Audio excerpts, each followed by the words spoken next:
आज यहाँ पर भारतीय ज्ञान परंपरा, इसका एक आयाम जो शास्त्रानुसंधान पद्धति और खासकर विज्ञान में कैसे चलाया जा सकता है, इसके ऊपर कुछ विचार प्रस्तुत करूंगा। भारतीय ज्ञान परंपरा जो है, ये विषय अपरिचित नहीं है आप सबको। यहाँ पर आप सब भारतीय ज्ञान परंपरा यानी कि भारतीय शास्त्र विद्या पद्धति अथवा कलाओं की छात्र रह चुके हैं और अभी भी छात्र हैं। आप में से बहुत ही लोग यहाँ पर भारतीय शास्त्रों के विद्वान पंडित भी हैं। तो ये भारतीय ज्ञान परंपरा ये क्या है? ये भारतीय शास्त्रों को आधुनिक युग में, आधुनिक परिस्थितियों में जो वर्तमान काल में लोग हैं उनका विद्याभ्यास और विद्याक्रम जैसे है, इन परिस्थितियों के अंदर भारतीय शास्त्रों को ले जाकर उसको प्रस्तुत करना ही एक तरह से भारतीय ज्ञान परंपरा है। तो इस भारतीय ज्ञान परंपरा के अंदर जब हम बाहर प्रस्तुत करेंगे, मतलब ये शास्त्र और गुरुकुल पद्धति के चारों दीवारों से बाहर जाकर हम जब प्रस्तुत करेंगे, तो वहां के लोग इसको किस प्रकार से देखेंगे, इसकी आलोचना और तुलना अपने ही आयाम में उन्होंने जो विज्ञान या तंत्र ज्ञान या फिर इतर विषयों के साथ इसकी तुलना करेंगे और इस एक ओर से इसका दर्शन भी करेंगे, उसके ऊपर टीका टिप्पणी भी करेंगे। तो इस संदर्भ में जब भारतीय शास्त्र जो है ऋषि मुनियों के अनुभव से, ऋषि मुनियों के अनुभव के स्रोत से जो बाहर आए हैं और उनकी जो धारा है, जो विचार धारा है, वो परंपरा के रूप में जब वो ज्ञान धारा बहती है तो वो भारतीय ज्ञान परंपरा कहलाती है। तो ये भारतीय ज्ञान परंपरा को हमें बाहर प्रस्तुत करने का ये जो दायित्व है, ये बहुत ही गुरुतर एक दायित्व है। तो इसके लिए जब ये जो विषय जो आते हैं हमारे सामने जो प्रस्तुत हुए हैं, इन विषयों को जब बाहर रखेंगे तो इसका तुलना मतलब किस विषयों के साथ होगा, तो इसके ऊपर ध्यान देना है। और यही है वजह शायद कि सरोदे जी ने आज कहा कि ये वाले विषय पर हम बात करें। सुख और आनंद। अच्छा, तो चलिए, अगर आपको ये विषय दिया गया है सुख और आनंद, इस विषय पर आपको अपने शास्त्र के आधार पर एक वक्तव्य करना है। ठीक है, अपने अपने शास्त्र के आधार पर सुख या आनंद के बारे में कुछ तो बताना है। अच्छा, तो मैं पहले ये सुनना चाहता हूं कि यहाँ पर साहित्य के कोई छात्र होंगे। साहित्य किसने बताया? यहाँ पर आपने बताया शायद साहित्य के। अच्छा, तो सुख आनंद, इसके बारे में साहित्य के दृष्टि से आप कुछ कहना चाहेंगे? सिर्फ एक वाक्य कह दीजिए बस। अनुभूति, सुख, आनंद, रस का पद भी जोड़ देता हूं तो आपके लिए सुलभ हो जाएगा। हाँ, देखिए, मिलने वाला जो रस है, हाँ,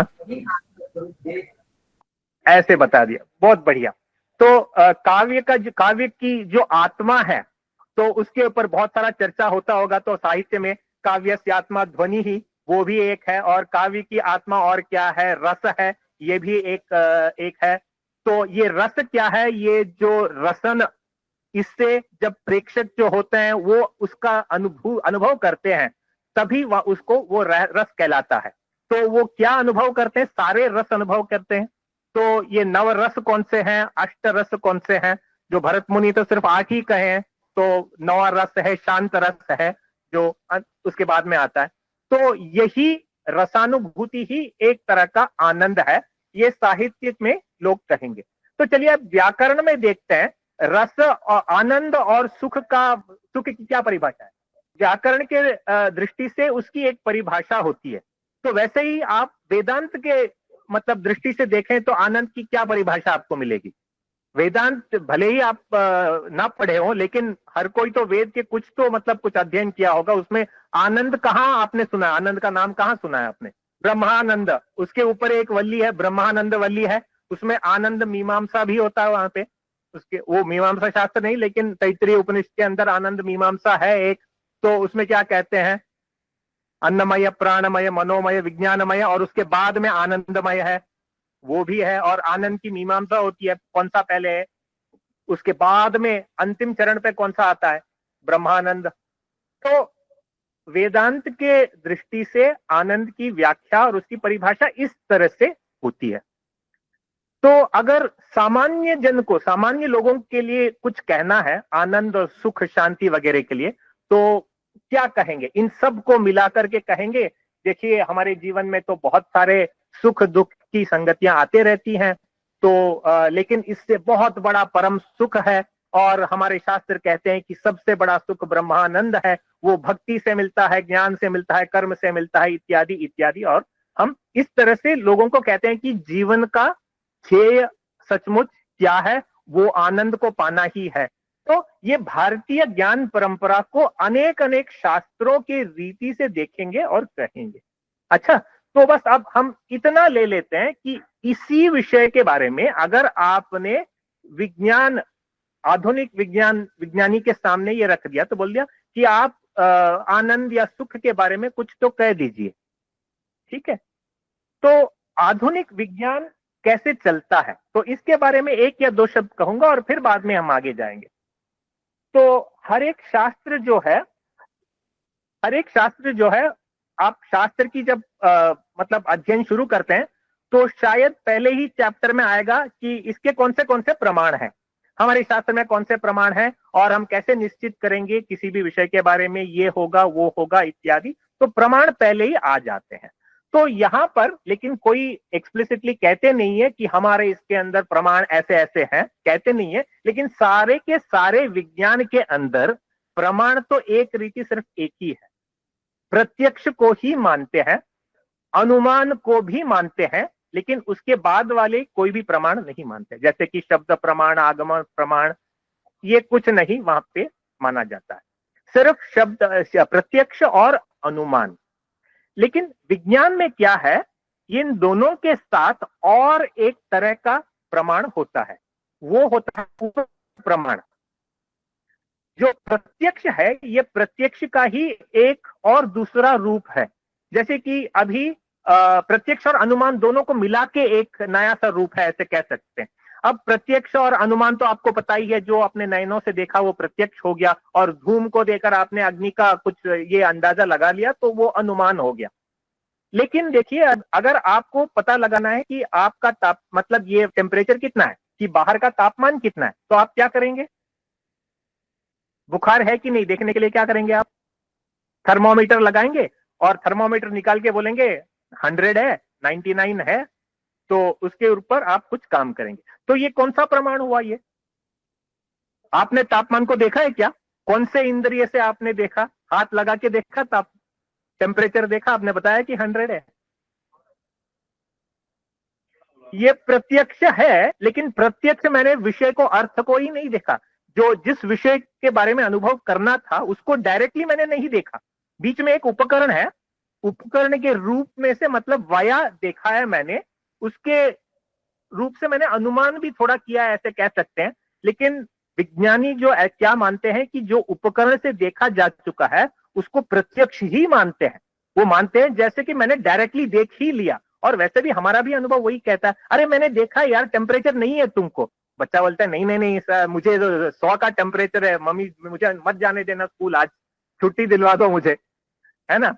तो बहुत सारे लोग होंगे यहाँ पे जिसने किया होगा, लेकिन मम्मी बोलती है अरे नहीं देखा है, मैंने अपने आंखों से देखा है, सब कुछ नॉर्मल है, चल तू स्कूल अभी। तो मैंने आंखों से ये तापमान, ताप जो होता है ये आंखों से देखने वाली चीज नहीं होती है ताप, लेकिन फिर भी हम बोलते हैं कि आंखों से देखा है तापमान। ये क्यों, मतलब ऐसे क्यों हो गया टेम्परेचर? इसका सिर्फ एक ही कारण है कि बीच में एक उपकरण है। तो ये उपकरण जो होते हैं, ये उपकरण प्रमाण को आधुनिक विज्ञान में बहुत बड़ी तरह से मानते हैं। हर एक चीज के लिए आपको डायरेक्टली देखना होता है, अगर डायरेक्टली नहीं देख सकते तो आप बीच में एक कुछ लगाइए, इंस्ट्रूमेंट लगाइए, उपकरण लगा के उसमें से जो दिखता है उसके ऊपर हम विश्वास करेंगे, और नहीं तो उसके ऊपर अनुमान लगा के भी हम विश्वास कर सकते हैं। लेकिन ये उपकरण लगाने में भी दो तरह के होते हैं, एक होता है क्वालिटेटिव और दूसरा होता है क्वांटिटेटिव। क्वालिटेटिव मतलब ये उपकरण आपको कुछ उसका वर्णन करता है, हाँ बाहर तापमान कैसा है, थोड़ा ये ऐसा है वैसा है, आप थोड़ा देख लीजिए, धूप थोड़ा ज्यादा हो सकता है, दोपहर के बाद में थोड़ी बारिश आ सकती है, हाथ में छाता रखिए। तो अगर ऐसे कह दिया तो ये क्वालिटेटिव है। लेकिन अगर ठीक से बता दिया कि आज तापमान 32 डिग्री होगा या कल इतना 30 डिग्री था, तो ये क्वांटिटेटिव हो गया, यहां पे एक नंबर लगा दिया, संख्या वहां पे लगा दी। तो ये दोनों तरह के विषय वहां पे होते हैं। तो कभी कभी क्या होता है विज्ञान में, पहले क्वांटिटेटिव नंबर लगाते हैं और सारे नंबर्स को देखने के बाद क्वालिटेटिवली बोलते हैं कि स्थिति, वस्तु स्थिति ऐसे है। कभी कभी रिवर्स भी करते हैं, क्वालिटेटिवली कुछ बता देते हैं और उसके ऊपर उसको देख के आंकड़े जनरेट करते हैं।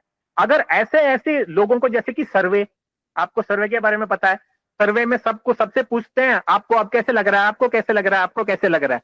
तो आप जो दे रहे हैं ये सब क्वालिटेटिव है, ये सबको देख के एक आंकड़ा कोई तो बनाएगा कि इसका 9 नंबर होगा, इसका 8 नंबर, इसका 7 नंबर, सब मिला के एवरेज हो गया 8 नंबर। तो ये भी उपकरण से आपको कभी कभी मिल जाता है। अच्छा, तो मतलब ये स्लाइड्स पूरा मत देखिएगा, थोड़ा आगे पीछे होते रहेगा, लेकिन मैं जो बोल रहा हूं उसके ऊपर ज्यादा ध्यान दीजिएगा। तो इस तरह से विज्ञान में चलता है। तो हम वापस अपने विषय पे आते हैं। अभी सुख है, एक आनंद है। तो सुख या आनंद के बारे में अगर हम विज्ञान में बताएं तो वो पहले पूछेंगे ये सुख और आनंद क्या है। तो एक अनुभव है, एक फीलिंग है। तो बोलेंगे अच्छा तो बताइए ये कब कब आता है और कब कब नहीं आता है। शास्त्र में भी कभी कभी आप ऐसे पूछते हैं, इसके साधक और बाधक क्या क्या है, तो ऐसे यहां पर भी पूछते हैं। तो उसके बाद में बोलते हैं अच्छा चलिए ये सुख है, ये आनंद है, जो हमें चाहिए वो अगर मिल गया तो हमें सुख मिलता है, नहीं तो हमें नहीं मिलता। लेकिन अब बोलते हैं कि अगर ये व्यक्ति सुखी है या दुखी है, इसका क्या प्रमाण है। तो बोलेंगे कि इसके लिए कोई उपकरण लेके आओ अभी, नहीं तो मुझे दिखना चाहिए, नहीं तो बीच में कुछ उपकरण तो लगना चाहिए। तो जो मस्तिष्क के बारे में, ब्रेन के बारे में, न्यूरोसाइंस के बारे में जो स्टडी करते हैं, तो उन्होंने एक उपकरण निकाला है कि ईईजी, जैसे कि ईसीजी है जो हृदय की गति और हृदय की मतलब गतिविधियों के बारे में आपको बताता है, वैसे ही ठीक यहां पर अगर मस्तिष्क पे लगा दिया तो ब्रेन में क्या चल रहा है उसकी मतलब इलेक्ट्रिकल एक्टिविटी, वहां पे विद्युत एक्टिविटी क्या जो चल रही है उसके बारे में वो बताता है। और उसके रूप से मतलब कुछ प्रोसेसिंग वगैरह करते हैं, आंकड़े निकालते हैं, नंबर निकालते हैं। तो वो बोल सकते हैं कि ये व्यक्ति अभी मतलब कुछ डिस्ट्रेस में है, डिप्रेशन में है, या फिर वो मतलब ठीक है। और भी एक इंस्ट्रूमेंट उपकरण है जिसको बोलते हैं गैल्वेनिक स्किन रेस्पॉन्स। उसको क्या करते हैं, कहीं पे भी ऐसे हाथ पे चिपका देते हैं, और अगर आपको कोई टेंशन वगैरह लग रही है या फिर आप अभी झूठ बोल रहे हैं या कुछ होने वाला है, तो उसके लिए भी कभी कभी उसका उपयोग हो जाता है कि डिटेक्ट कर लेता है। तो विज्ञान की दृष्टि से वो बोलते हैं कि जब आनंद या सुख जो है ये मस्तिष्क के अंदर एक कॉन्फ़िगरेशन है, it is a set of activities. एक the feeling of happiness can be measured, emotions can be measured through the use of equipment on the brain in order to find out what are the feelings. तो इसके लिए एक domain भी है, इसको कहते हैं अफेक्टिव न्यूरोसाइंस वगैरह करते हैं, जो इमोशंस वगैरह के बारे में जो वहां पे शोध होती है, तो इससे उसको बाहर निकालते हैं। तो विज्ञान की दृष्टि से यही ठीक विषय को अगर देखना है तो वो इस तरह से देखने लगेंगे, और इस तरह से उसकी मतलब मूल्यांकन भी होगा। तो बोलेंगे हाउ हैप्पी आर यू। तो हाउ हैप्पी आर यू के लिए अगर आप न्यूरोसाइंस के किसी व्यक्ति से पूछेंगे तो वो इक्विपमेंट लगा के फिर बोलेंगे, वो बोलेंगे कि नहीं आपको 10 बार आना पड़ेगा, आपको एक्सपेरिमेंट के पहले मुझे बताना होगा कि आप कितने खुश हैं, क्योंकि हमें नहीं पता कि खुश, और यहाँ पे तो सिर्फ नंबर आएंगे, कुछ आंकड़े आएंगे, लेकिन ये आंकड़े दुख के हैं या सुख के हैं हमें नहीं पता।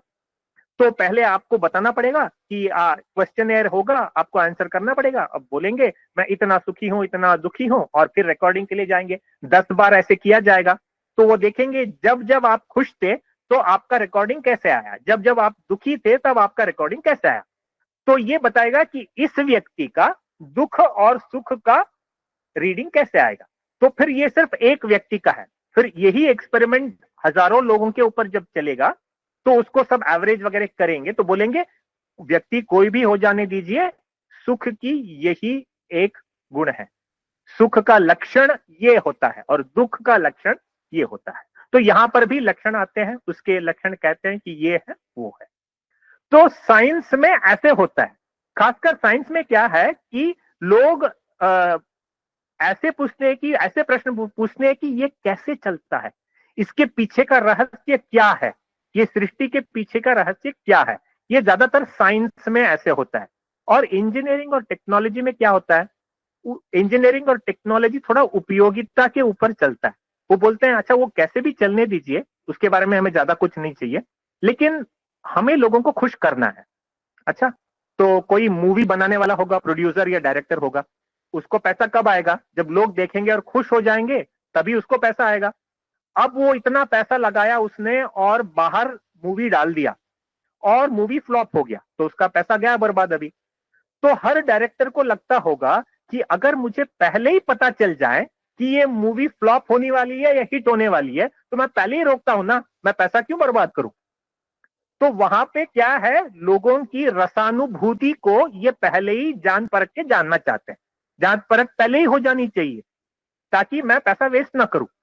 तो इस बार इनको सुख या आनंद के लक्षण उन्हें नहीं चाहिए, सुख या आनंद कैसे उत्पत्ति होती है ये नहीं चाहिए उन्हें, तो सिर्फ उपयोगिता ये है कि सुख हो या दुख हो मुझे पता लगना चाहिए और वो भी पहले से ही। चित्र को देखकर ही मुझे पता होना चाहिए कि ये सुखदायक होगा या दुखदायक होगा। अगर मैं इंडिया में लगाऊं तो ये सुखदायक होगा, मूवी फ्लॉप होगी कि हिट होगी। इसे चाइना में लगाऊंगा तो क्या होगा, यूएस में या ऑस्ट्रेलिया में लगाऊंगा तो क्या होगा, क्योंकि वहां पे भी लोग हैं, उनके अलग अलग है। तो यहां पर कोई बायोमेडिकल इंजीनियर आएगा तो बोलेगा अच्छा चलिए मैं बता सकता हूं आपको कि कैसे होगा। बोले अरे आप कैसे पहले बता सकते हैं, तो वो शायद बताएगा कि हमारे पास एक ट्रायल स्टूडियो है, टेस्ट स्टूडियो है, बड़ा सा स्क्रीन में मतलब मूवी चलेगा, एक्सपेरिमेंटल लोग वहां पे बैठे रहेंगे और एक्सपेरिमेंटल लोग के ऊपर मतलब वही ईईजी कैप वगैरह लगाएंगे हम, और वो जब देखते रहेंगे। आपने पहले ही एक्सपेरिमेंट में बताया है ना कि बहुत सारे लोगों को लेके आए, आपने फॉर्म फिलअप किया, बोला कि मैं खुश हूं, उसके बारे में रिकॉर्डिंग भी की आपने। तो यही काम हम मूवी लगा के आपको वहां पे बिठाएंगे, आपके सिर पे कैप लगाएंगे और आपको मूवी देखने को बोलेंगे। अगर आप खुश हो तो वो रिकॉर्डिंग दिखा देगा, आप दुखी हो तो रिकॉर्डिंग दिखा देगा। तो अब डायरेक्टर को बता देगा कि चलिए ये यहाँ पे इसमें से 70% लोग खुश थे, तो वो बोलेगा अच्छा चलो मेरा बॉक्स ऑफिस का कलेक्शन इतना होगा, हम करते हैं। मतलब ऐसे नहीं कि ये सब कल हो जाएगा, लेकिन ये सब मतलब संभावनाएं हैं, अवश्य होगा।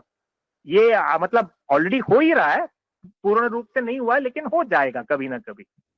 तो इंजीनियरिंग और टेक्नोलॉजी में उपयोगिता के ऊपर ऐसे चलता है। अब यहां पे ये देखना पड़ेगा, और सुख और आनंद के बारे में व्याख्या जो यहां पे चल रही है वो साइंस और इंजीनियरिंग टेक्नोलॉजी के बीच में अंतर क्या है। साइंस ने क्या कहा, उसको खोज थी, वहां पे जिज्ञासा काम करती है, अरे कैसे होता है, कैसे चलता है, वहां से जिज्ञासा से शुरू हुई साइंस।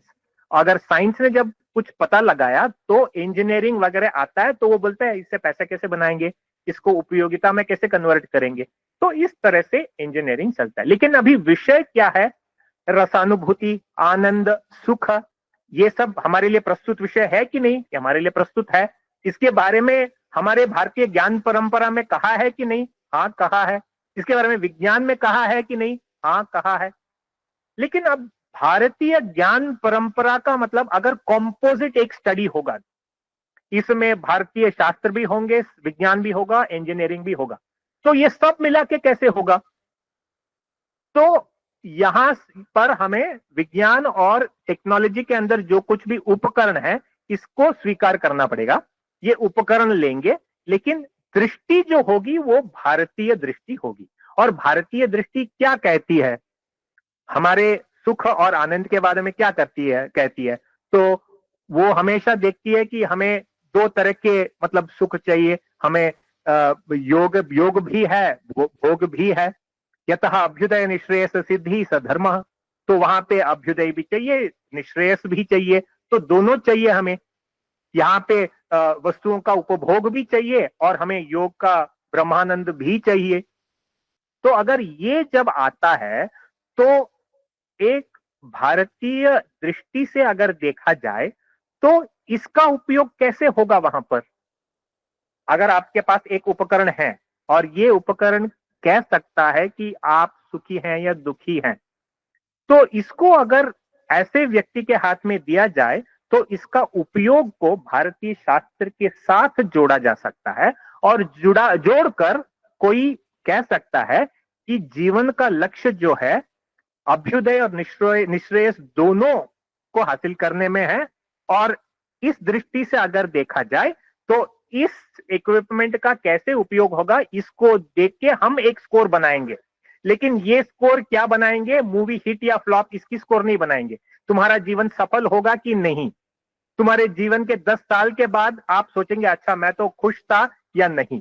तो इसके बारे में इस दृष्टि से इस पर काम हो सकता है। तो नाना मुख से एक विषय को कैसे देख सकते हैं ये हमने देखा। अब ऐसे ही और एक विषय लेते हैं, सत्य। बाल्यकाल से ही सबको बोला है झूठ नहीं बोलना, कुछ भी करो लेकिन झूठ बोला तो मार पड़ेगी, है ना। फेल हो गए एग्जाम में, सीधे सीधे आके बताना कितने नंबर मिले, 0 मिले, 0 मिले तब बताना। अगर झूठ बोला तो हो गए और कुछ। अच्छा, तो पहले से हमें सीख दी गई है कि सत्यम वद धर्मंचर। अच्छा, तो ये क्या बात हो गई? अब क्या होगा अभी? तो मैं अब दूसरी तरह का विश्लेषण आपको बताता हूं। अभी सत्यम वद सबने मान लिया, भारतीय ज्ञान परंपरा में हमारी संस्कृति में कोई इसका अपहास्य कभी नहीं बताता, मतलब ये सत्य मत बोलो ना। कभी कभी बोलते हैं अरे सत्य बोलने के बाद पहले मतलब सत्यम ब्रूयात प्रियम ब्रूयात न ब्रूयात सत्यम अप्रियम, ये तो कहते हैं, लेकिन बेसिकली इसको कोई नहीं नकारता। सत्यम वद धर्मंचरा ये तो हमारा मतलब हमारे जीवन के एकदम मूल्य है। लेकिन अगर हम पूछ सकते हैं कि आज के लोग आएंगे, हम सबको भी कभी कभी लगता होगा अरे सत्य क्यों बोलना है, अगर नहीं बोला तो क्या हुआ? हाँ मैं झूठ बोलूंगा, तो झूठ बोलने से होगा क्या आप बताइए? आपने अभी अभी कहा कि जीवन के मूल्यों में क्या पुरुषार्थ है, धर्म है, अर्थ है, काम है, मोक्ष है, सुख है, आनंद है। तो चलिए मैं अगर झूठ बोल देता हूं, अभी झूठ बोलूंगा, मुझे पैसा मिलेगा, सुख मिलेगी, आनंद मिलेगा, तो क्यों नहीं बोलूं? झूठ क्यों ना बोलूं? सब कुछ निश्रेयस के लिए बाधक है, इसलिए हम नहीं बोलते। बहुत बढ़िया। तो अब पूछेंगे आपको कैसे पता निश्रेयस के लिए यह बाधक है?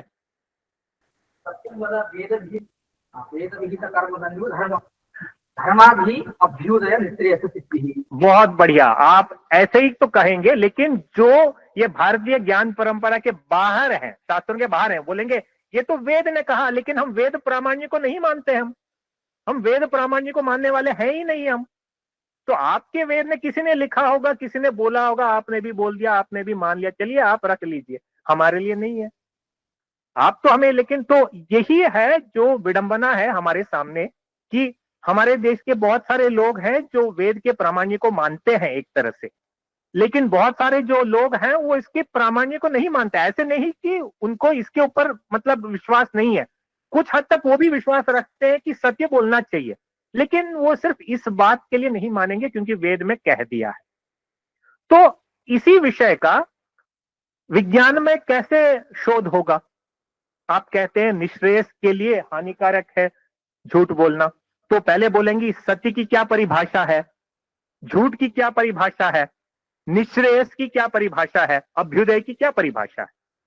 तो इसके ऊपर फिर से वहां पे एक शोध होगा, रिसर्च होगा। तो वो पहले देखेंगे कि जब आप सत्य बोलते हैं, आपको एक एक्सपेरिमेंट डिजाइन किया होगा, तो वहां पे आपको एक कार्ड दिया जाएगा। मैं सिर्फ एक मतलब संभावना बताता हूं, ऐसे एक विकल्प है, ऐसे ही होना चाहिए ऐसे नहीं है।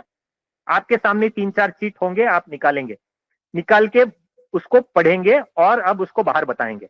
आप अगर आप कभी कभी आपको वैसे ही बताएंगे, कभी कभी झूठ भी बोल सकते हैं। कुछ कुछ एम्बैरेसिंग चीज वहां पे, आपने कल वहां पे क्या किया मुझे पता है, इसको देखिए ये फोटो इसके अंदर है। अब चलिए, अब सीधे सीधे पढ़ के बताइए इसको, सत्य पूरा। तो कोई नहीं पढ़ेगा, ज्यादातर लोग नहीं पढ़ेंगे, तो कुछ झूठ बोलेंगे कोई कोई ऐसे। तो वो क्या होगा, ऐसे समय पे वहां पे रिकॉर्डिंग तो होगा। तो रिकॉर्डिंग करके वो देखेंगे कि आपके मस्तिष्क के अंदर जब आप सत्य बोल रहे हैं तो रिकॉर्डिंग कैसे है, और आप झूठ बोल रहे हैं तो रिकॉर्डिंग कैसे है। अब आप कह रहे हैं कि झूठ बोलना निःश्रेयस के लिए बाधक है, अभ्युदय के लिए शायद नहीं है। तो अभी निःश्रेयस का मतलब लक्षण क्या है, मतलब मस्तिष्क के अंदर, और अभ्युदय का क्या लक्षण है यहाँ पे। तो वो लक्षण ज्ञान जो है ये इस रूप से, ये उपकरण के रूप से हासिल करना पड़ेगा आपको। जब ये हो जाएगा, सत्य का लक्षण पता है, झूठ का लक्षण पता है, निःश्रेयस का लक्षण पता है, अभ्युदय का लक्षण पता है, अब आप कह सकते हैं कि देखिए, जो व्यक्ति सत्य नहीं कह रहा है उसकी जो रिकॉर्डिंग है ये निःश्रेयस के लिए बाधक इस तरह से हो रही है। ये एक तरह से प्रूफ भी हो सकता है। और इसके बाद में जब लोगों को कहने के लिए चलेंगे तब आपको ये भाषा को थोड़ा और सरलीकरण करना होगा, और करके आप सामने रखेंगे। आप बोलेंगे, देखिए, सत्य जब कहते हैं तो हमारे मस्तिष्क के अंदर क्या होता है। कोई भी विषय अगर आपको किसी ने पूछा, आपका नाम क्या है, अच्छा तो आपका नाम क्या है अभी, बसंत, अच्छा, तो आपका नाम क्या है, ये जो पहले पूछा तो आपके मस्तिष्क के अंदर पहले क्या हुआ, आपका नाम, वो उसका कुछ आविर्भाव हुआ वहां पे, उसका अर्थ जो है वहां पे आया, फिर वो शब्द में परिवर्तित हुआ और बाहर आ गया। तो मेरा जो प्रश्न था, ये शब्द था, ये शब्द आपके मस्तिष्क के अंदर अर्थ के रूप में आया, और वो अर्थ ने और किसी शब्द को प्रचोदना दी और बाहर आ गया बसंत। अच्छा, तो ये शब्दार्थ रूप जगत जो है, इसको, इसकी धर्म की रक्षा करनी चाहिए। अब मैं शास्त्र की भाषा बोल रहा हूं, तो इसकी धर्म की रक्षा तब होगी जब ये अविच्छिन्न रहेगा। जब मैं एक प्रश्न पूछूं तो आपके मस्तिष्क में आएगा, हाँ मेरा नाम बसंत है, लेकिन जब आप बोलने के लिए निकल पड़े हो, बोलेंगे अरे मैंने मेरा नाम बता दिया तो पता नहीं ये क्या करेगा, तो मेरा नाम क्या है, रमेश है।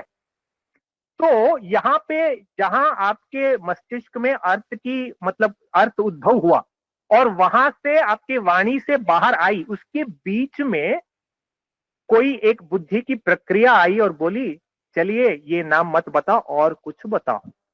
तो ये वाली जो प्रक्रिया है, इसने क्या किया, शब्द और अर्थ के बीच में जो अविच्छिन्न भाव है उसको तोड़ दिया।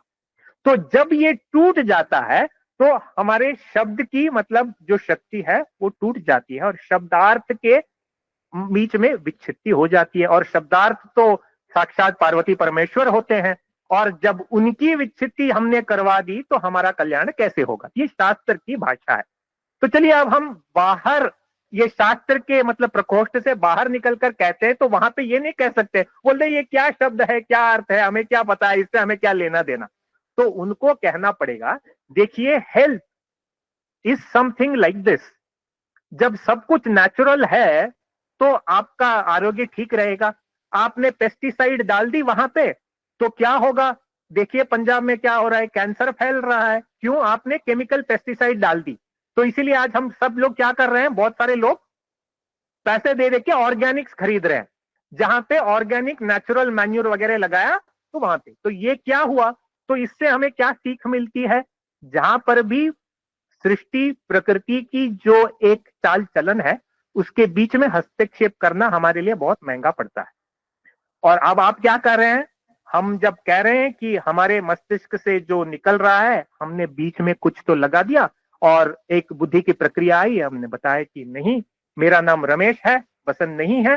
तो यहाँ पे हस्तक्षेप करने से आपके देखिए ये वाली रिकॉर्डिंग्स वगैरह बदल रहे हैं। इसकी वजह से आपको कल आपकी सुख और शांति थोड़ी कम होने की संभावना है। राइट?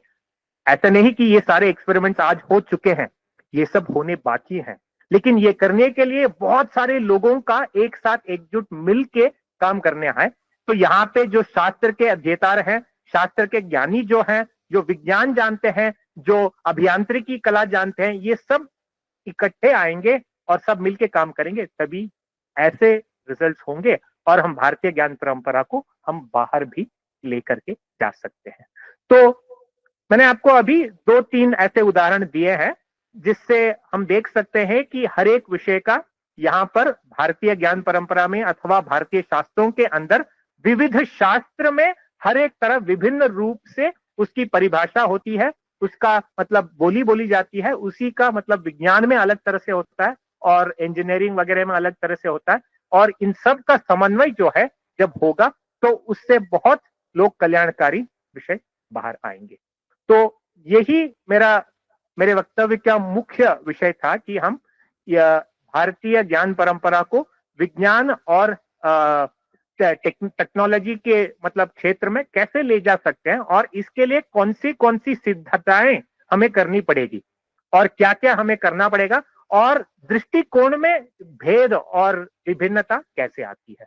तो ये बहुत सारे ऐसे इक्विपमेंट होते हैं, तो EEG होते हैं और MRI वगैरह भी है। तो इसमें से आपको मस्तिष्क के अंदर जो कुछ भी रिकॉर्डिंग है वो सब आप देख सकते हैं। इलेक्ट्रोएन्सेफेलोग्राफी, ECG मतलब इलेक्ट्रोकार्डियोग्राफी, कार्डियोग्राफी। तो इसके अंदर क्या होता है कि जब बहुत सारे इक्विपमेंट ऐसे हैं, तो हमारे मस्तिष्क के अंदर जो भी काम होता है वो एक विद्युत प्रवाह के कारण होता है। तो हमारे मस्तिष्क के अंदर बहुत सारे भाग हैं, तो हर एक कण है जो सेल है, जीव कण जो है सेल होते हैं, और बहुत सारे सेल्स मिलकर के टिश्यू होता है, तो वहां से बहुत बढ़कर पूरा का पूरा मस्तिष्क ब्रेन वहां से उत्पन्न होता है। और इसके हर एक कण के अंदर एक विद्युत शक्ति होती है, जैसे कि बैटरी। आप समझ लीजिए कि हर एक सेल एक बैटरी है, और दो बैटरियों को जब कनेक्ट करेंगे तो क्या होगा, वहां पे करंट का प्रवाह होता है, और उस वायर के बीच में अगर आपने कुछ बल्ब लगा दी तो वो चलेगा। ठीक है, तो वैसे ही जब बहुत सारे सेल्स हमारे मस्तिष्क के अंदर हैं, सब एक से एक कनेक्ट हुए हैं, तो पूरे मस्तिष्क में विद्युत शक्ति की प्रवाह वहां पे चलती रहती है।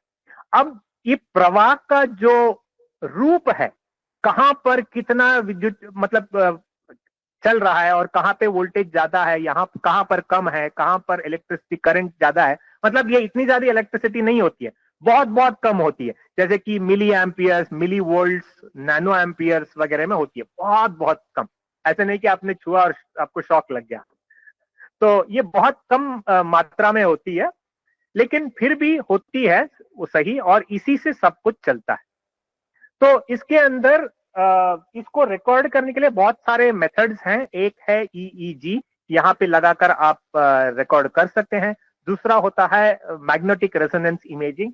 तो थोड़ा ऐसा होता है, तो उसके अंदर एक टनल जैसे होता है, उसके अंदर आप लेटेंगे और वो पता लगाता है कि ब्रेन के अंदर कौन से रीजन में ब्लड फ्लो ज्यादा है, कौन से रीजन में काम ज्यादा कर रहा है। तो अगर देखिए कि आपको पता लगाना है, आपको ज्ञानेंद्रिय के बारे में आप संशोधन कर रहे हैं, अच्छा, तो आप बोलेंगे कि मैं जब देख रहा हूं तो दृष्टि कैसे काम करती है, तो उसके लिए एक एक्सपेरिमेंट बनाएंगे। एक्सपेरिमेंट कैसे बनाएंगे, आपको अब तक मतलब उसका एक मतलब ट्रिक तो पता चल गया होगा कि लोगों को पकड़ो, वो काम करवाओ, काम करने के समय रिकॉर्डिंग कर दो, और उसके ऊपर से पता लगाओ कि अंदर क्या हो रहा है। हम सब तो वही करते हैं। चोर को पकड़ना है तो चोर को पहले अंदर आने देना है ना, नहीं तो चोर को पकड़ेंगे नहीं। हम लोग बाहर लाठी लेके बैठेंगे तो चोर तो बाहर खड़ा रहेगा, बोलेगा तुम चोर हो, मैं अंदर आया ही कहां, मैं तो हूं ही बाहर। तो आपको चोर को अंदर आने के लिए देना है, और उसके बाद में रंगे हाथ पकड़ना है। तो वैसे ही अगर आपको कुछ समझना है कि जब दृष्टि और दृष्टि से कैसे मतलब काम करती है, पहले यहाँ पे दृष्टि चलानी पड़ेगी, यहाँ पे किसी को बिठाना पड़ेगा, एक मनुष्य को बिठाना पड़ेगा, नहीं तो खासकर बंदरों को बिठाया जाता है, नहीं तो कभी कभी चूहों को, बिल्लियों को, ये भी हुआ करता है कभी। तो उनको बिठा दो, उनके सामने क्या है कुछ लगा दो, और वो जब देख रहे हैं तो उसके ब्रेन के अंदर कुछ इलेक्ट्रोड्स वगैरह डालो। अगर प्राणी है, मतलब कोई बिल्ली है तो उसके मस्तिष्क के अंदर आप इलेक्ट्रोड्स डाल सकते हैं। कोई मनुष्य बैठा है तो वो नहीं कर सकते हैं, परमिशन नहीं मिलेगी। तो उनके लिए मतलब नॉन इन्वेजिव मेजरमेंट्स करना पड़ेगा आपको, ऐसे ऐसे मेजरमेंट्स करके आप उसके अंदर से रिकॉर्डिंग ले सकते हैं। अगर आपको हृदय के बारे में कुछ पता लगाना है तो उसके अंदर से आप निकाल सकते हैं, आपको देख सकते हैं। तो ऐसे यहाँ पे चलते रहते हैं। तो यहाँ पे क्योंकि खासकर व्याकरण के भी बहुत छात्र हैं, मैं ये स्लाइड्स थोड़ा स्किप करके व्याकरण के विषय में कुछ बताता हूं कि आधुनिक विज्ञान इत्यादि में कैसे चलते हैं। तो जो व्याकरण के छात्र हैं, आपके पहले जीवन के पहले पहले क्लास में आपने क्या पढ़ा था? हमने ज्यादातर देखे हमारे इसमें जब भी हम व्याकरण के लिए आते हैं माहेश्वर सूत्र से शुरू करते हैं। तो आई वहां से शुरू होता है, और उसके जब शुरू करते हैं तब हमें पता भी नहीं होता है कि वो क्या है। हम तो ऐसे ही मंत्र जपते हैं, तो वैसे ऐसे ही होगा, कुछ जप देते हैं, तो उसके बाद में धीरे धीरे हमें पता चलने लगता है। तो अब जब ये वाली मतलब जो विषय आती है, तो इसके बारे में आप वर्णों के बारे में क्या बोलेंगे? व्याकरण में आपको ये स्वर हैं, ये व्यंजन हैं, इत्यादि इत्यादि, अंतस्थ हैं, ऊष्म हैं वगैरह आप दिखाएंगे, और उसमें आप संधि, समास वगैरह बहुत सारे ये चीज सब उसके अंदर करते हैं। लेकिन मूलतः ये किसकी अभिव्यक्ति है? ये सब, ये सारे अक्षर जो हैं, किसकी अभिव्यक्ति है? ध्वनि की, वाक की। अच्छा, तो जब वाक बाहर आती है तो इस प्रकार से आती है। तो वाक का अध्ययन जब विज्ञान में होता है, तो हमारे इसमें शिक्षा शास्त्र वगैरह भी बहुत सारे लोगों ने पढ़ा होगा जो व्याकरण पढ़ते हैं, थोड़ा पाणिनीय शिक्षा वगैरह पढ़ा होगा। तो ध्वनि की उत्पत्ति और कैसे आती है, कोई बता सकता है हमें? आत्मा बुद्धिया समेत्यार्थान, हाँ, मनोयुंक्ते विवक्षया इत्यादि इत्यादि। तो यहां से जब मारुतस्तूरसी चरण मंद्रम जनयति स्वरम, तो इधर से आगे चलता है। यहां से जब वायु की उत्पादन होती है, मारुत वहां से निकलता है, ऊपर आता है। और लेकिन इसके पीछे बहुत सारे स्टेजेस थे ना। आत्मा बुद्धिया समेत्यार्थान मनोयुंक्ते विवक्षया, तो यहां पर अभी तक हमने प्राण और वायु इत्यादि इसकी कुछ बात की ही नहीं। कहानी कहां से शुरू होती है? आत्मा से। आत्मा बुद्धिया समेत्या, तो इसके बाद में मनस भी आती है, अर्थ का भी वहां पे जिक्र है। तो यहां से लेके यहां तक आता है। अब देखिए, अब विज्ञान में आते हैं हम। तो जब विज्ञान में आते हैं तो how is voice produced, how is sound produced. तो यहां पे कहानी कहां से शुरू होती है? बोलते हैं लंग्स, लंग्स एक्सपायर्स, यो हवा को बाहर डालता है। तो हमारे श्वास कोश जो है, यहां से हवा बाहर आती है, और जब बाहर आती है तो वॉइस बॉक्स होता है, तो उसके थ्रू बाहर आता है। तो उसमें से जो शब्द आते हैं वही हमारे शब्द हैं। तो आप लोगों को पूछेंगे, तो जब हम ये विषय बाहर रखेंगे तो लोग पूछेंगे, तो ये क्या बता रहे हैं? तो आत्मा, ये कहां से शुरू कर दिया आपने? दिखाइए कहां क्या कहा। मैं तो दिखा सकता हूं कि लंग से जो बाहर एयर आती है, ग्लॉटिस एपिग्लॉटिस यहां से बाहर आती है, और वर्ण क्या उत्पादन कैसे होता है, ये तो मैं बता सकता हूं। तो आत्मा बुद्धिया समेत अर्थन किधर है? बताइए। आत्मा बताइए, बुद्धि बताइए, अर्थ बताइए, मनस बताइए, मारुत बताइए। कहां से आ रहा है? मूलाधार से शुरू हो रहा है। कहां है मूलाधार में? श्वासकोश है ही नहीं। श्वासकोश तो यहां पर है आपका, तो यहां से कैसे आ गया? तो इसका यहां पे समस्या क्या है कि भारतीय शास्त्रों में जब हम बात कर रहे हैं, हमारी परिभाषा अलग है। हमारी पारिभाषिक शब्द हैं, जो आत्मा है, बुद्धि है, मनस है, ये पारिभाषिक शब्द हैं। लेकिन इन पारिभाषिक शब्दों का आधुनिक विज्ञान में या तंत्र ज्ञान में कोई भी भाषांतरण साध्य है ही नहीं। अब वो बोलेंगे नहीं, हम मुझे हमारे ही भाषा में बताइए। तो यहां पर शुरू होती है समस्या, और इस समस्या की समाधान के लिए पुनः शोध और अनुसंधान और अध्ययन आवश्यक है। क्योंकि आपको पहले बताना पड़ेगा कि ये मारुतस्तुरसी चरण मंद्रन जनयति स्वरन, मतलब ये मारुत यहां से मूलाधार से निकल कर यहां तक आने में आना क्या होता है। तो इसके लिए बहुत सारे एक्सपेरिमेंट्स है, मतलब वो सारे के सारे एक्सपेरिमेंट्स अब यहां पर नहीं बता सकता, मतलब क्योंकि बहुत समय लगेगा उसके लिए। लेकिन मैं बोल रहा हूं कि उसके लिए उदाहरण के रूप तौर पे मैं बता सकता हूं कि आपको पहले देखना होगा कि हमारे ऋषियों ने बताया है, तो कुछ ना कुछ तो होगा ही। ऐसे बिना कुछ हुए तो वो नहीं कहेंगे, लेकिन वो जो कह रहे हैं वो इनकी भाषा में नहीं है। तो इसको समझना पड़ेगा, इनकी भाषा में समझना हमें पड़ेगा, फिर समझाना पड़ेगा। तो पहले देखना पड़ेगा कि यहां मूलाधार से जब निकलकर ऊपर आ रही है तो क्या आ रही है। यहाँ पे हवा तो यहां से नहीं आ सकती है, तो मतलब ये हवा यहां से जो बाहर निकल रही है, निश्वास जो बाहर आ रहा है, उसके लिए साधक और बाधक क्या क्या है। शायद ऐसे भी हो सकता है कि इसके लिए साधक अंश जो है वो मूलाधार से निकलकर कुछ काम कर रही हैं तो बाहर आएंगी। तो इसके लिए आपको पहले फिर से रेस्पिरेटरी सिस्टम साइंस के अंदर जाके पढ़ना पड़ेगा कि रेस्पिरेटरी सिस्टम ऐसे काम करता है, इसके पीछे कौन से मसल्स हैं, ये मसल्स कहां से आ रहे हैं, इन मसल्स को कौन प्रचोदन दे रहा है, इत्यादि इत्यादि इत्यादि। इसके पीछे देखते जाएंगे तो इन दोनों का तालमेल थोड़ा बहुत इसके बारे में मतलब पॉसिबल हो जाता है। तो इस तरह से हर एक विषय भी आप ले लें, इसमें भारतीय शास्त्रों की एक परिभाषा है, यहां पर एक विषय है, लेकिन विज्ञान के अंदर इस रिसर्च कुछ अलग ढंग से होती है। लेकिन हमारी आज विडंबना ऐसे है कि जो लोग विज्ञान के अंदर इसके बारे में एक्सपेरिमेंट कर रहे हैं, इनका शास्त्र के ऊपर विश्वास नहीं है। ज्यादातर शास्त्र के ऊपर विश्वास नहीं है, इसलिए वो शोधना भी नहीं चाहते। जिनकी शास्त्र पर अटूट विश्वास है और शास्त्र जानते भी हैं, वे विज्ञान की भाषा नहीं जानते। तो इन दोनों को मिलाकर जब हम काम करेंगे तब इसका पारिभाषिक शब्द और भाषांतर वगैरह अच्छे तरह से होगा और हम भारतीय शास्त्र को भारतीय ज्ञान परंपरा के रूप में प्रस्तुत कर सकते हैं लोगों के सामने। तो ये इस फिर से एक साइंस का विषय हो गया। मैं अब फिर से उपयुक्तता की ओर जाता हूं। तो जब हम बोल रहे हैं तो हमारे मंत्र शास्त्र इत्यादि तंत्र शास्त्र भी कहते हैं कि हर एक शब्द के अंदर एक शक्ति है, कि एक सृजनात्मक शक्ति है, कि हर एक मंत्र को जब आप कहते हैं उसका उच्चार होगा तो उससे कुछ आपको मतलब अनुकूल परिस्थितियां आपके अंदर उत्पादन करेगी।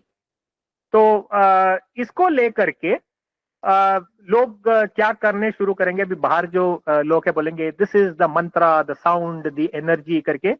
तो 2-3 उपकरण कुछ लोग निकालेंगे, अपने ही कुछ निकालेंगे और बोलेंगे अच्छा चलिए ये सब है।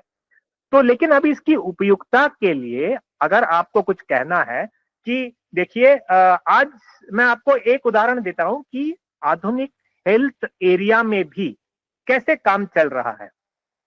तो अगर किसी को पता चला कि अगर किसी को लगा कि कुछ कुछ वर्णों को उच्चार करने से ये लाभ मिलता है, तो ऐसे लोग इसका उपयोग कैसे करें। तो इसका पहले किसी को उच्चार करने के लिए कहेंगे और उसकी रिकॉर्डिंग लेंगे, उसकी रिकॉर्डिंग लेकर के उसका मतलब अध्ययन करेंगे और बोलेंगे कि ये वर्ण को इतनी बार ऐसे उच्चारण करने से तुम्हारी फिजियोलॉजी के अंदर ये चेंज हो रही है। तो ये एक बात हो गई। तो दूसरी और एक बात है जो अंबा मैडम सविस्तार आपको बताएंगे, बहुत सारा विषय है वहां पे उसके अंदर, कि इसको टेक्नोलॉजी के अंदर कैसे देखा जाता है, इसके लिए टेक्नोलॉजी टूल्स वगैरह कैसे बनाते हैं। मैडम के लैब में तो बहुत सारे टूल्स ऐसे बनाए गए हैं, संसाधनी इत्यादि इत्यादि। तो वो वाली चीज तो वो बताएंगे वहां पे। लेकिन अभी और एक विषय है, आप एक तो उपकरण है जो हम सब ने उपयोग किया हुआ है, आप सबने गूगल सर्च का उपयोग किया हुआ है और चैट जीपीटी का वो भी उपयोग किया है। तो आप और एक मैं प्रश्न पूछूंगा, चैट जीपीटी का भारतीय ज्ञान परंपरा से क्या लेना देना।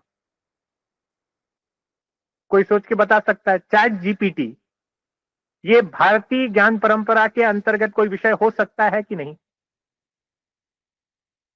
इसका क्या लेना देना, या फिर भारतीय ज्ञान परंपरा या भारतीय शास्त्रों के दृष्टि से अगर आप देखेंगे तो चैट जीपीटी के बारे में क्या कहेंगे?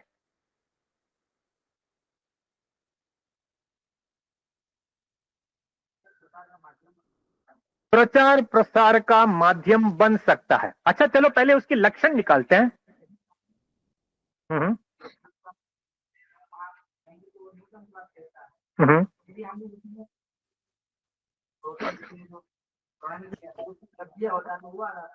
हाँ नहीं वो मुझे समझ में आएगा, मैं वहां तक भी नहीं जा रहा। मैं अभी सिर्फ ये कह रहा हूं आपकी शास्त्र ज्ञान को उपयोग करके आप चैट जीपीटी का लक्षण बताएं।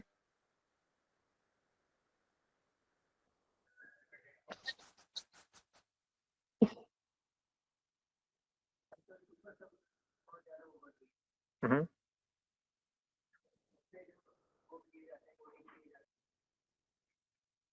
नहीं, आप उपयोग बता रहे हैं उसके, मैं उपयोग नहीं पूछ रहा हूं, उसका लक्षण क्या है ये बताइए।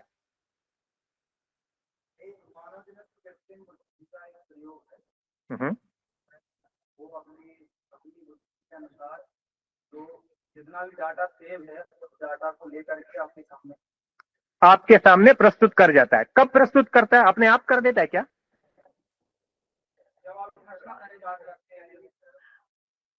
पृष्ठे सति उत्तरम दातुम शक्यते, है ना? तो पृष्ठे सति वहां पे अपने आप नहीं देता, जब आप पूछेंगे तब देगा। और जब पूछेंगे तब कैसे देगा, कहां से देगा, वो उसका अर्थ और शब्द कहां है? डेटाबेस के अंदर सारे के सारे अर्थ हैं और वहां से लेकर के आपको बाहर देगा। अच्छा, तो ये काम और भी कोई करेगा क्या? कर सकता है क्या? जब प्रश्न पूछा जाए उसके बारे में उत्तर देना, ये काम और कोई भी करता है? हाँ, रोबोट्स हमेशा प्रश्न के उत्तर देते हैं ऐसे नहीं है। रोबोट काम करते हैं, वो कर्मेंद्री की प्रयोग ज्यादा करते हैं, लेकिन ये वाग रूप का जो प्रयोग है ये चैट जीपीटी ज्यादा करता है। हाँ, तो ये बताइए, जब प्रश्न पूछा जाए तब उसका उत्तर देना, ये चैट जीपीटी का कर्म है, इसका लक्षण भी है। अच्छा, तो ये और किसी का और कोई भी करता है क्या ऐसे? नहीं नहीं, वो नहीं, मतलब अच्छा, ये सबको छोड़ के, अलेक्सा, चैट जीपीटी, कोपायलट, इन सबको छोड़ के और कोई भी करता है क्या ऐसे? हाँ, डीप सीक भी करता है। हाँ, अच्छा, ये इन सारे सारे जीपीटी वगैरह को छोड़ के और कोई भी करता है क्या? आप करते हैं क्या? आपका नाम क्या है, बताएंगे ना आप कौन से गांव से हैं? बताएंगे ना आप कहां पर काम कर रहे हैं? बताएंगे ना?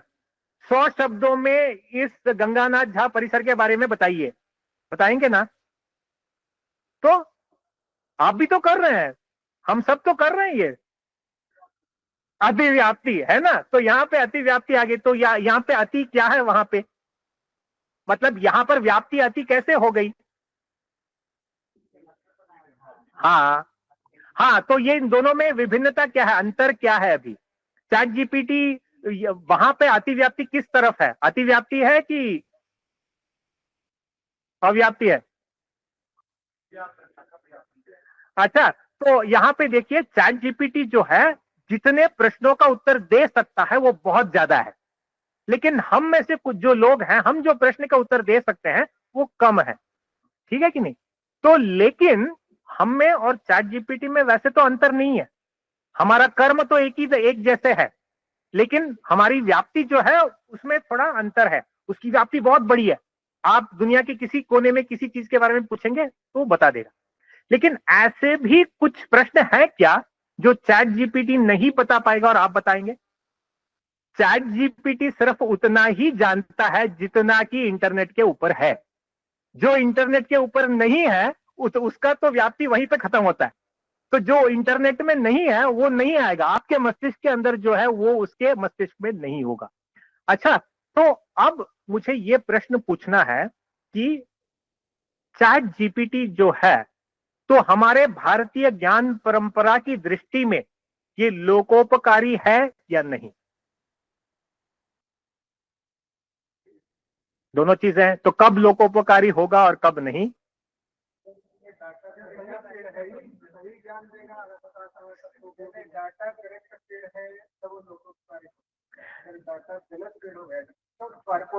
कॉर्पस उसका गलत है तो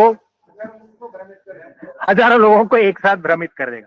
अच्छा, तो भारतीय ज्ञान परंपरा की दृष्टि से तो हम उसको, अगर अब चलिए आपको धर्म निर्णय करना है अभी, अच्छा, चैट जीपीटी को यहाँ पे फ्री रखना है या उसको ब्लॉक करना है?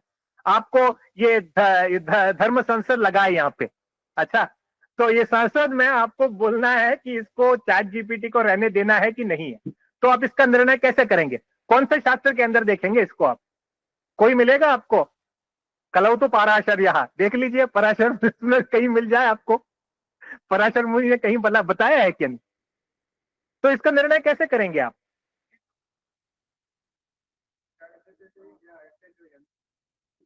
भारतीय परंपरा में स्वावलंबन पर ज्यादा जोर दिया। मेंटल एक्सरसाइज जैसे टीलावते का कहता है कि आप मानसिक और संक्रिया करके उत्तर दीजिए। तो हर चीज में हम केंद्र पर डिपेंडेंट हो गए तो हमारी अपनी निजी क्रिएटिविटी खत्म हो जाएगी। एकदम बिल्कुल सही, एकदम बिल्कुल सही। लेकिन ये उत्तर लेने के पहले मैं एक प्रश्न पूछना चाहूंगा कि अगर यहां पर एक धर्म संसद आ गई तो ऐसे प्रश्नों का उत्तर कैसे देगा? मैं मतलब ये कृतक सवाल नहीं है। एक्चुअली मैंने कल या परसों देखा कि इंटरनेट में किसी ने चैलेंज किया है कि देखिए, ऐसे बहुत सारे प्रश्न हैं, लेकिन अगर हमारे शास्त्र ऐसे प्रश्नों का उत्तर नहीं दे सकता है तो इसकी प्रस्तुति क्या है? तो इसीलिए मैं यहाँ पे पूछ रहा हूं कि स्टार्ट कर रहा हूं कि ऐसे प्रश्नों का उत्तर कैसे देंगे। मुझे करेक्ट आंसर नहीं चाहिए यहाँ पे अभी, लेकिन ये आंसर खोजने का प्रक्रिया जो है ना, वो प्रक्रिया कैसे चलेगी? किस धर्म, किस ग्रंथ के आधार पर आप कहेंगे? मैं इसलिए पूछ रहा हूं कि मैं थोड़ा एक भारतीय ज्ञान परंपरा के अंदर शोध के लिए नए विषयों के बारे में आपको बता रहा हूं। जैसे कि बाकी सब जो चीज है वो हम सबको पता है, लेकिन ऐसे जो प्रश्न है ये भारतीय ज्ञान परंपरा के अंदर शोध का विषय है और ये बहुत प्रस्तुत है। आज लोग पूछ रहे हैं कि अगर पहले जमाने में होता था तो अनेक ऋषि मुनियों की एक बैठक बुलाई जाती थी और परिषद में पूछा जाता था और वो लोग बताते थे, उन्होंने जो बताया उन्होंने कुछ वो उसका मतलब और एक नई स्मृति आ जाती थी और चलता था। लेकिन आज के जमाने में कैसे चलेगा? तो इसके लिए आप इसका निर्णय कैसा करेंगे, कैसे करेंगे ये बताइए। मुझे सिर्फ प्रोसेस चाहिए, उत्तर नहीं चाहिए। उत्तर बाद में आ ही जाएगा, लेकिन अगर अगर हमारी प्रक्रिया ठीक है तो आ ही जाएगा। तो प्रक्रिया कैसे आप स्टार्ट करेंगे इसको? किस मापदंड, किस मानदंड पर आप इसका निर्णय देंगे? कोई भी चीज हो, किसी और ने पूछ लिया मार्स पे लोगों को भेजना धर्म संगत है कि नहीं, चैट जीपीटी का उपयोग धर्म संगत है कि नहीं? हम ऐसे नहीं बोल रहे हैं कि आप मतलब ऐसे ही कुछ रूलिंग दे दो और कल से मतलब लोगों को जेल के अंदर डाल दो, जैसे कि और भी एक शब्द है ऐसे। तो ऐसा नहीं, ये एक धर्म संसद के अंदर आपको निर्णय देना है, धर्म धर्म के आधार पर निर्णय देना है। तो कैसे आप अग्रसर होंगे इसमें? तो पहले आपको पूछना पड़ेगा ना कि धर्म क्या है, धर्म क्या नहीं है, धर्म की परिभाषा क्या है। अगर मैं पूछूं आपको कि कोई भी चीज है मतलब मांसाहार, ये धर्म है या नहीं है, इसके लिए तो बताएंगे ना आप, क्योंकि आपको कोई रेफरेंस मिल ही जाएगा कहीं ना कहीं से। लेकिन इसके लिए आपको कोई शास्त्र पंक्ति नहीं मिलेगी। तो यहां पर इसके निर्णय के लिए आपको शास्त्र का जो अर्थ है, शास्त्र का आंतर्य जो है उसको समझना पड़ेगा। समझ के उसके आधार पर आपको उत्तर देना पड़ेगा। तो यही है सचमुच धर्मशास्त्र का पांडित्य यहां पे प्रदर्शित होगा। तो ऐसे भी विषय हैं जो आज के विज्ञान के कारण उद्भव हो रहे हैं, नए नए प्रश्न उद्भव हो रहे हैं और इन प्रश्नों का उत्तर या फिर विकल्प हमें भारतीय ज्ञान परंपरा के आधार पर देना पड़ेगा। तो ये भी शोध का एक विषय है और बहुत सारे ऐसे प्रश्न हैं। सरोगेसी के बारे में आ रहा है, आईवीएफ के बारे में तो प्रश्न है ही पहले से। तो ये सारे के सारे बहुत सारे विषय हैं। तो इसके लिए अगर आज के ह्यूमैनिटीज के भाषा में बोली जाए तो हमें we need frameworks for determination and for decision making. हमारी शास्त्रीय भाषा में हमें हम शायद बोलेंगे कि ये धर्म निर्णय के लिए हमें कुछ ये चाहिए, प्रक्रिया चाहिए। इसके लिए अगर विलिंगली दे रहे हैं फिर भी धर्म संगत है या नहीं, या फिर क्या, ये तो बहुत सारे प्रश्न ऐसे तो आ ही जाते हैं। तो इसलिए धर्मशास्त्र क्या कहता है? तो इसके पहले जब धर्मशास्त्र की आप बात कहेंगे तो पहले से लोग मतलब लाठी वगैरह पकड़ के और कुछ भी पकड़ के खड़े हुए हैं ऑलरेडी कि धर्मशास्त्र के बारे में धर्मशास्त्र है ही क्या, धर्मशास्त्र कुछ मतलब इसकी ये प्रस्तुत है या विषय ही अप्रस्तुत है आज के जमाने में। तो ऐसे बहुत सारे प्रश्न हैं ही आज। तो ऐसे ही तो आधुनिक विज्ञान और तंत्रज्ञान और भारतीय शास्त्र के मतलब संगम जो है, हम प्रयाग क्षेत्र में हैं, यहाँ पर भी एक बहुत अच्छा संगम हो रहा है, लेकिन यहाँ पर भी जो संगम है ये मतलब सृजनात्मक एक संगम होना चाहिए और ये अच्छे तरह से लोकोपयोगी होना चाहिए और इससे धर्म का उद्धार होना चाहिए। तो इस दृष्टि से हमें भारतीय ज्ञान परंपरा को बढ़ाना है, जो भारतीय शास्त्रों का और आज के विज्ञान और तंत्रज्ञान को यथाशक्ति और विवेक के साथ उसको जितना जहां पर कैसे जोड़ना है उतना जोड़ना है, उतना लेना है, और जहां पर प्रतिबंध डालना है वहां पर प्रतिबंध तो डालना ही। तो विवेक के साथ इसका उपयोग होना चाहिए और इसके लिए कभी ना कभी हम सबको मिल करके काम तो करना ही पड़ेगा। तो इतना कहकर हमारे भारत के जो ऋषि मुनिया हैं, जो धर्मज्ञ हैं, जिन्होंने अपना पूरा पूरा जीवन धर्म संस्थापन के लिए गुजारा है और जिस पवित्र भूमि पर ये धर्म के लिए ही लोगों ने अपना पूरा का पूरा जीवन व्यतीत किया है, ये सारे ऋषियों को स्मरण करते हुए नमः परम ऋषिभ्यः, नमः परम ऋषिभ्यः कहकर आज के ये सत्र को मैं यहीं पर मंगलाचरण का प्रयोग करूंगा। कायेन वाचा मनसा इंद्रियैर्वा बुद्ध्या आत्मना वा प्रकृते स्वभावात् करोमि यद्यत् सकलं परस्मै नारायणायेति समर्पयामि।